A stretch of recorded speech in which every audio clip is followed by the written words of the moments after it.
Over here! We're trying to make a production! Pipe down! No, welcome to Real Talk. You're supposed to. This is your job. What? So, Nolan. Yes. Tonight and this weekend in general is a big weekend for our juniors. It is. They have come out en masse. How many folks were there? We had 68 juniors Nice. tonight. That's a huge number, and I would say it did seem like they came from out of town, a lot of them. Oh yeah, we had representation from 4 tracks around the country. Furthest away being Alkek down in Texas. Well, And then we had some folks from Burnaby who we see kind of regularly throughout the off season a lot of the time. And then San Jose and Victoria. Victoria. hey, that's 5. Including ours. Including ours. Right. True. We had 5 tracks represented, including our own. So, yeah, it was a great turnout. And the evening's racing really just started out as a junior showcase for our C&D competitors and then also our U15 women's racing. You know, Emily, with all the juniors out here tonight, I think we should have maybe a special guest for once. Ooh, that'd Yeah. be great. You know what? Let's get one of the coaches out here to speak a little bit more about how awesome the juniors are racing. Yes. Hey, Kenny! All right, so we got Kenny here, coach to the junior team. What'd you see out there tonight? Who was the star of the show?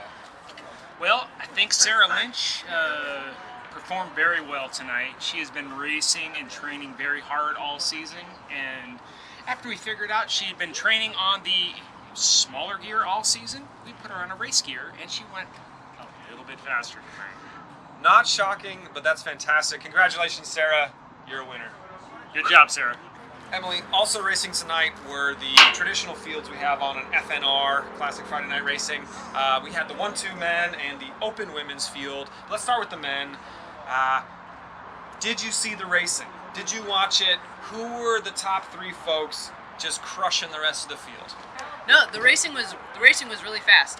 Both scratch races were record race distances at our track, and for the 1-2 men, while it did seem to go late in the race for the effort, the attempt was there to try and get the record.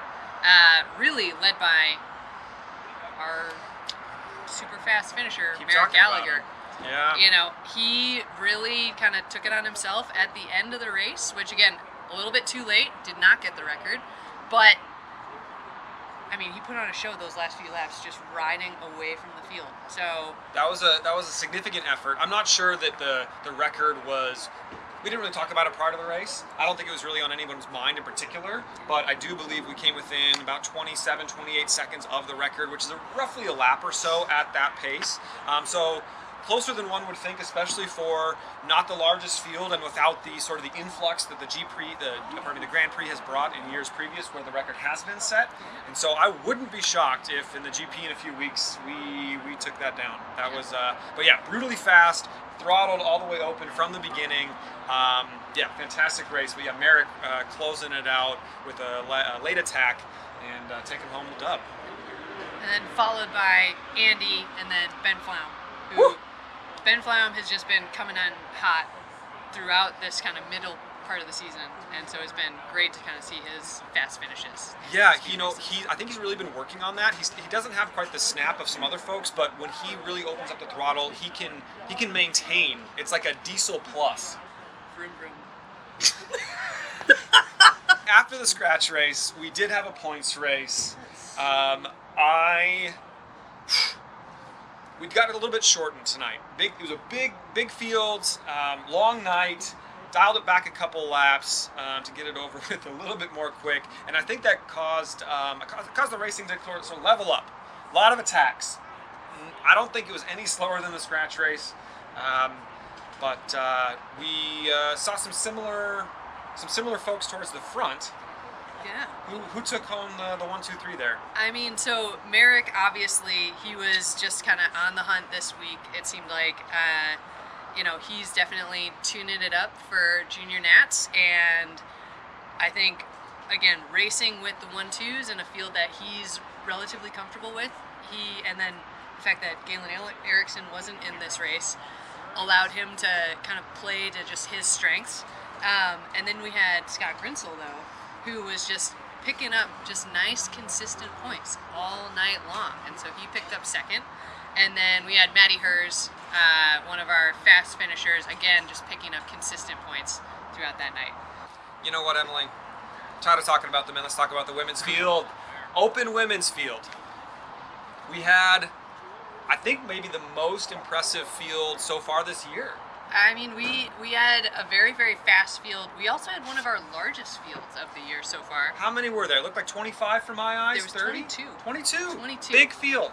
Which is, I You mean, love to see it. we are always excited when we get about 14. So Mm-hmm. 22 on our track is a huge, huge, exciting moment. And especially with the fact that we had a handful of junior racers that are very fast. Mhm. And so they were coming up, trying out our track, getting ready for that junior nats in early August. In the open women's scratch, we, just like the men's scratch, there were some preems. I don't believe we talked about it in the men's racing, but in the open women's field, we had some preems, and I think some of the attacking that happened there kind of separated the field into those that were going to go the distance at the front and the rest. Yeah. And I think there were 3 people off the front, if my memory serves correct, and they basically took it from there all the way and closed it out. Yeah, after the second preem, a group of actually 4 got away. But in that effort, it looked like that group of 4 really just decided we're going to work together, we're going to get going, we're going to roll it. And they stayed away. And got, I think in the scratch race, about half a lap, 3/4 of a lap at one point. And so it was just some great, exciting racing. They were just really distancing themselves from the rest of the field. They were all taking what appeared to me equal pulls, but there was some attrition there. It went from 4 down to 3. And then towards the final, it looked like Alexi couldn't quite hold it with the front 2. But Alexi, being new to the track on a rental bike, not shocking, incredible performance from her. But it looked like Kimberly Chen and Jenna Lingwood were the top 2 in the field, and Kimberly Chen, I think, just blasted around the outside to take the dub. Yes. Impressive final sprint after doing so much work, so many KJs in the tank, but really took it home. Oh, yeah. In the open women's points race, did we see the same hitters at the front, Emily? Oh, yes, absolutely. And we saw some of our local competitors coming in, where in the scratch race, I think they left it a little bit too late to really try and bring things back together. In the points race, though, we had our, Annette Williams coming in, and granted, she really scooped up third just with that last double. But again, strong racing from her point, just to being in that position in general. Yeah, indeed. And then the second taken by Jenna Lingwood, and on top again was Kimberly Chen. Impressive performance, 2 wins, 1 evening. That bodes well for the rest of the season, I think, for her. All right, let's talk about who's ready to upgrade. And by ready, I mean points-wise, who's in the running? Who can almost make it? I mean, right now, top of the list, Mike Jors and Tyrell Lacey. They are 1 point away. 1. 1. Why aren't they doing it? Well, they didn't race. Get on it. They weren't even here tonight. But who was here tonight? Josh Sherfy, Sherfy, let's go. 16 points. That's a one podium top step away. That's pretty awesome. Then he can race the GP. Yes. Is that like 2 weeks out? Yes. Josh, we believe in you. 2 weeks Make in. it happen. Speaking of GP, what's next on the calendar, Emily? I mean, the next race on the calendar is Derby Days, Sure is. actually. Well, but after then- tomorrow. After tomorrow. After tomorrow. After this weekend, Yep. Derby Days, Mhm. followed closely on the heels, GP, Love it. Whoa, new swag. GP, Emily. Junior Nats. I've heard of it.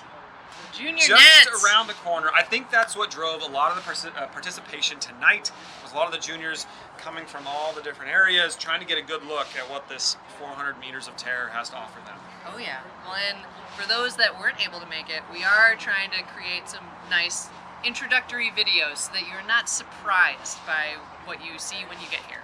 So Nolan, beyond the podium, who's on your? There are 2 folks I want to shout out from the men's field. Chris Wilson and Galen Erickson. They animated the crap out of the racing tonight. Chris in both, Galen more so in the first race. In the second race, I didn't nowhere to be seen. Lively in a different area of the velodrome.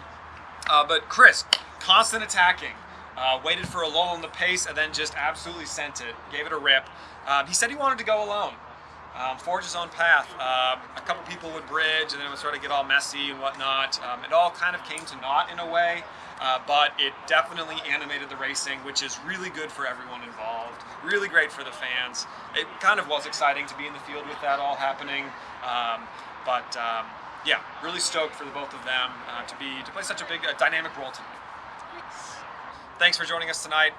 It's been real. Nolan, go home.